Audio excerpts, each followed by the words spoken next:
Ladies and gentlemen, once again, your Master of Ceremonies, Miss Jennifer Griffin.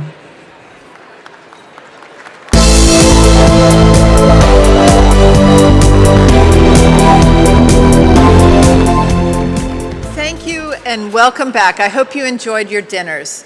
To help launch the second part of our evening, please welcome Ms. Sharon Duke with United Concordia Dental.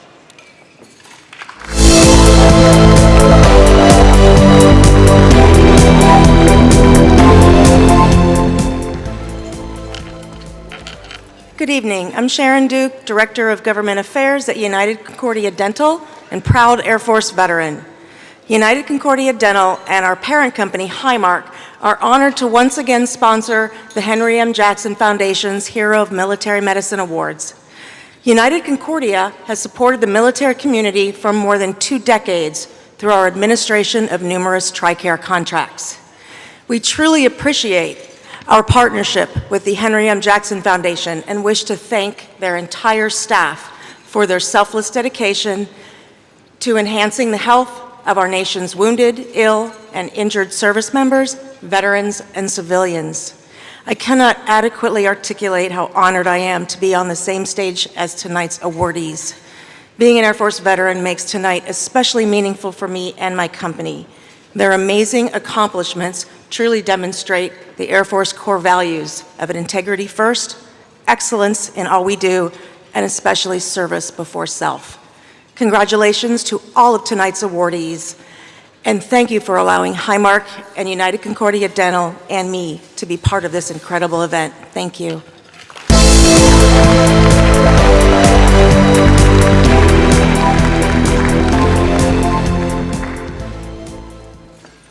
Thank you, Ms. Duke.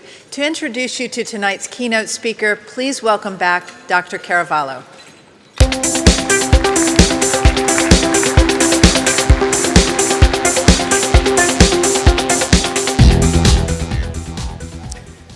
In life, there's a fair bit of one-upsmanship that goes on.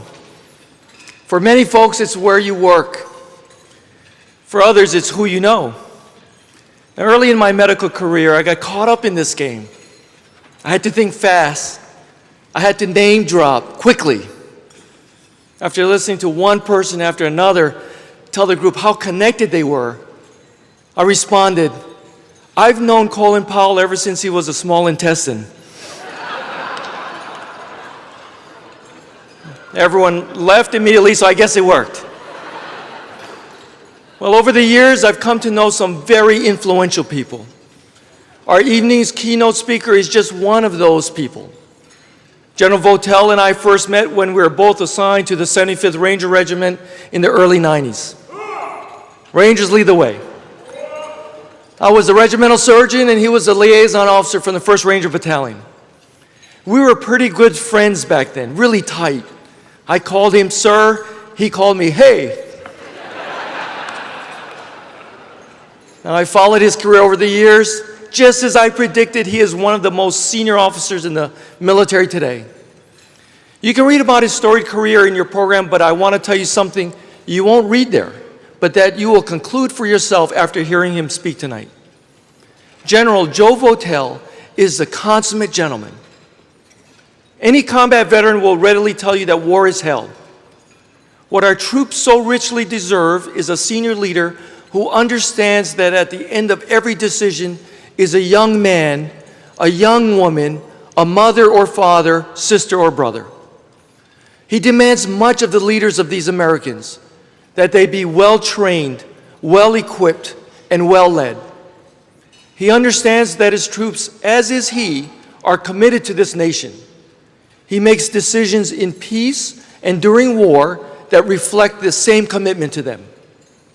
As much as he ensured his warfighters were well-equipped, trained, and led, he also ensured his medical personnel were fully capable to support any and all wounded, ill, and injured troops. Now, he took this position when he commanded the 75th Ranger Regiment, when he commanded the Joint Special Operations Command, when he commanded the U.S. Special Operations Command, and again now as he commands the U.S. Central Command. Now, I think the world of our speaker. I'm proud of what he is doing to lead our troops currently in harm's way. I wish him continued success, and I thank him and his wife for their selfless service to our great nation. Ladies and gentlemen, please join me in welcoming General Joe Votel.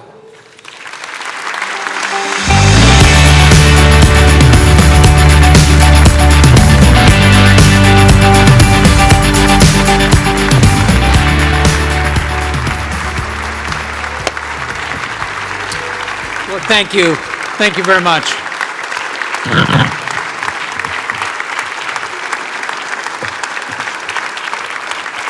Thank you. Thank you very much. You know, I often comment to my wife that if there is a good aspect of the nation being at war for 17 consecutive years, it is that the American people have regained their love affair with our military. And tonight is a good example of that. And so I thank all of you for being here to honor our medical military heroes and for your continued support to our men and women in uniform. Thank you. Thank you very, very much. Well, again, good evening to all of you. Thanks, Dr. Joe, Ranger Joe Caravallo, my Ranger buddy here, for extending the invitation and then for your very gracious comments. I'm very happy to be here this evening. It's truly an honor to be among such a distinguished group, and especially among tonight's award winners, many of whom we've already seen, and I know there are some others that come behind us. I'm humbled by not only the extraordinary accomplishments of our awardees, but also what the Henry M. Jackson Foundation and the Center for Public-Private Partnerships do on a daily basis to advance research and care for service members, veterans, and civilians. Thank you for who you are, what you do, and the extraordinary program that you have put together this evening.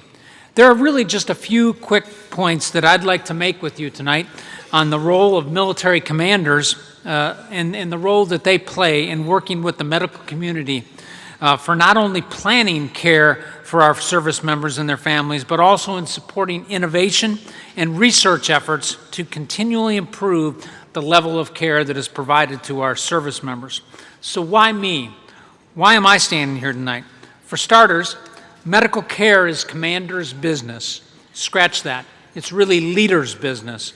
I and all of my subordinate commanders and any leader at any level in the military are all responsible for our fellow service members' well-being, be it physical, mental, or spiritual. And by physical well-being, this includes the unseen injuries of traumatic brain injuries and post-traumatic stress.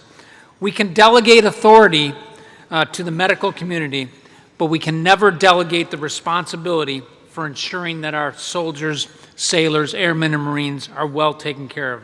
This includes service members both at home station and while deployed. And I take this responsibility very seriously and expect that others in my command will do the same. Secondly, this evening, most advancements in military medicine are currently being implemented in the CENTCOM area of responsibility. We are the only combatant command today engaged in multiple shooting wars where we have extensive forward deployed medical capabilities. We are the test bed, and we help provide the feedback that helps these innovations improve and prevent even more injuries and ultimately save lives. Our medical personnel supporting the CENTCOM area of responsibility are the best military medical professionals in the world. And the experience they gain and that they provide while deployed is invaluable to increasing our overall competence and perpetuating that knowledge throughout the joint force.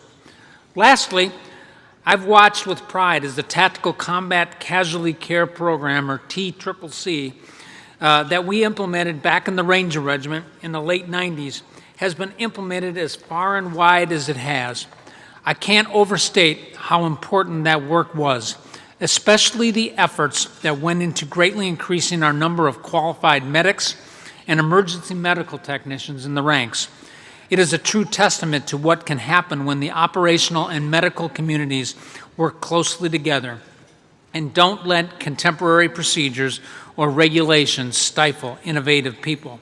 In fact, as a excuse me, as a Uniformed Services University article from 2011 on eliminating preventable death on the battlefield powerfully and succinctly states, the implementation of a comprehensive casualty response system sustained by focused training, directed by tactical leaders, has resulted in historically low casualty rates for frontline units like the one that I commanded, the 75th Ranger Regiment. The article also cites that TCCC contributed tremendously to virtual elimination of preventable combat death. As you can see, these factors working together led to the program's success: a comprehensive system, focused training, and involved leadership. This is a very powerful point. As lethal as combat has become, and in a unit that clearly has never been risk-averse, the results were conclusive. Leadership and training matters, especially when it comes to taking care of our people. Simply stated, operators will move further, faster, and fight harder, knowing that they are backed up by competent medical professionals, a comprehensive care system, and involved leadership.